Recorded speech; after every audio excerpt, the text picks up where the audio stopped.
श्री राम ज्योतिष India YouTube channel में सभी ज्योतिष प्रेमियों का स्वागत है। आज की कक्षा का विषय प्रसंग है सृष्टि, स्थिति और संहार। तीन प्रकार के जो नक्षत्रों का वर्गीकरण प्राचीन ज्योतिषकारों ने किया है, उनका परिचय और उनमें विशेषकर संहार नक्षत्र का प्रभाव जातक के जीवन पर क्या होता है, उस पर विचार करेंगे। इसके साथ ही अधोमुखी, ऊर्ध्वमुखी और त्र्यकमुखी जो नक्षत्र होते हैं, जो सूर्य के आधार पर होते हैं, सूर्य की स्थिति के आधार पर होते हैं, इसके साथ ही उनका भी विचार करेंगे। क्योंकि यदि अधोमुखी नक्षत्र हो और वह संहार नक्षत्र भी हो, तो उसमें यदि कोई ग्रह विराजमान होता है तो वह अपनी कारकत्व की, अपने भाव की, या जिस भाव में वह अधिष्ठित होता है उस भाव की, और जिस भाव पर उसकी दृष्टि होती है उस भाव से संबंधित कुछ ना कुछ अशुभ प्रभाव अवश्य करता है। विशेषकर जब कारक, भावेश और भाव में स्थित ग्रहों का संहार नक्षत्र से गोचर होता है, तो वह कालखंड उस जातक के संबंधित कारकत्व के लिए अनिष्ट कारक फल प्रदान करने वाला होता है। इस विषय पर बहुत अधिक विस्तार से ज्योतिष ग्रंथों में नहीं बताया गया है, तो नवीन और जिज्ञासु ज्योतिषियों का इसमें शोध करना चाहिए और इस विषय को आगे बढ़ाना चाहिए। यह विषय बहुत ही उपयोगी है, स्थिति के आधार पर भी और गोचर के आधार पर भी इन नक्षत्रों का व्यक्ति के जीवन पर बहुत ही प्रभाव पड़ता है। दशा अंतरदशा के साथ साथ यदि हम इन नक्षत्रों में गोचरीय ग्रह का प्रभाव विचार करते हैं, शोध करते हैं, तो हमें नवीन परिणाम देखने को मिल सकते हैं। नवीन शोध कार्य में हमें इसकी उपलब्धि प्राप्त हो सकती है। तो विचार करते हैं कि सृष्टि, स्थिति और संहार नक्षत्र का वर्गीकरण कैसे किया जाता है। आपके सामने एक सारणी बनाकर दी हुई है। सृष्टि के नीचे आ रहे हैं अश्विनी, रोहिणी, पुनर्वसु, मघा, हस्त, चित्रा, मूल, श्रवण और पूर्व भाद्रपद, ये नक्षत्र सृष्टि नक्षत्र कहे गए हैं। स्थिति नक्षत्र में भरणी, मृगशिरा, पुष्य, पूर्वा फाल्गुनी, चित्रा, अनुराधा, पूर्वाषाढ़ा, धनिष्ठा और उत्तरा भाद्रपद। इसी प्रकार संहार में कृतिका, आर्द्रा, आश्लेषा, उत्तरा फाल्गुनी, स्वाति, ज्येष्ठा, उत्तराषाढ़ा, सदभिता और रेवती। तो यहाँ स्पष्ट है कि संहार नक्षत्र में सूर्य के, बुध के और राहु के नक्षत्र विराजमान होते हैं। यह सामान्य रूप से काल पुरुष की कुंडली के ऊपर विभाजन किया गया है। इसी विभाजन को हम अपने जन्म नक्षत्र से भी, जो चंद्रमा का नक्षत्र होता है, जन्म का नक्षत्र होता है, उससे भी विचार कर सकते हैं।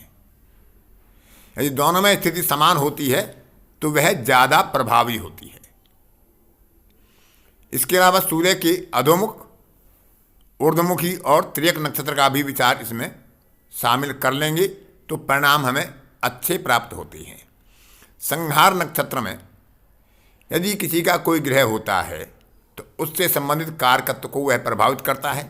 संहार नक्षत्र जिस भाव स्पष्ट में पड़ता है, किसी का कोई भाव स्पष्ट जिस संहार नक्षत्र के अंदर पड़ता है, तो उस भाव से संबंधित फल भी जातक के जीवन में प्रभावित होते हैं। सृष्टि और स्थिति नक्षत्र में पड़ने वाले ग्रह और भाव स्पष्ट जातक को शुभ फल देने में सहायक होते हैं, जैसा भी उनका बलाबल होता है, जैसा भी उन पर अन्य ग्रहों का सहयोग या प्रभाव होता है। क्योंकि सृष्टि के नक्षत्र में यदि अधिक ग्रह होते हैं तो ऐसा व्यक्ति कुछ नया करता है, कुछ नवनिर्माण करता है, किसी वस्तु विशेष की सृष्टि करता है, किसी विचार की सृष्टि करता है। स्थिति नक्षत्र में यदि अधिकांश ग्रह होते हैं तो ऐसा व्यक्ति उन ग्रहों की दिशा अंतरदशा में अपनी स्थिति को बनाए रखने में सक्षम होता है। और संहार नक्षत्र में जो ग्रह होते हैं उनकी दशा अंतरदशा या अशुभ गोचर काल में जातक अपने प्रभाव को अपनी स्थिति को बरकरार रखने में समर्थ नहीं हो पाता है और कहीं ना कहीं उसे अशुभ फल उस कालखंड में प्राप्त होते हैं। तो इस तरह से हमें दशा अंतरदशा के साथ गोचर का विचार करते हुए भी इन सृष्टि, स्थिति और संहार नक्षत्र का विचार करना चाहिए। सूर्य जिस नक्षत्र में जन्म काल में होता है वह नक्षत्र अधोमुखी नक्षत्र कहलाता है। उससे पिछला नक्षत्र जिसको सूर्य मुक्त करके आया है वह ऊर्ध्वमुखी नक्षत्र होता है और सूर्य जिस नक्षत्र में जाने वाला होता है उसे त्रियक मुख वाला नक्षत्र कहा गया है। संहार नक्षत्र यदि अधोमुखी हो तो ऐसा नक्षत्र शुभ नहीं होता है।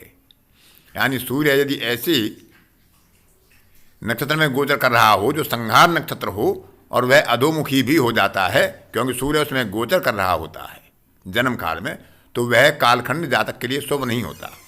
ऐसे अन्य ग्रहों का भी हम विचार कर सकते हैं कि कोई ग्रह यदि अधोमुखी नक्षत्र में भी हो और संहार नक्षत्र में भी हो तो वह शुभ फल प्रदान करने वाला नहीं होता है। उस संहार नक्षत्र से जब भी किसी भाव के स्वामी, भाव में बैठने वाली ग्रह और भाव के कारक तीनों का संयुक्त गोचर ऐसे नक्षत्रों से होता है जो संहार नक्षत्र होते हैं और उनमें अधोमुखी नक्षत्र का स्वामी भी विराजमान होता है, तो वह कालखंड जातक के उस भाव से संबंधित कारकत्व के लिए अच्छा नहीं होता। इसी प्रकार जो भाव स्पष्ट होते हैं भावचलित पद्धति से, उसमें यदि संहार नक्षत्र के अंदर कोई भाव पड़ जाता है तो उस भाव संबंधी भी फल जातक को प्राप्त करने में बाधाएं आती हैं।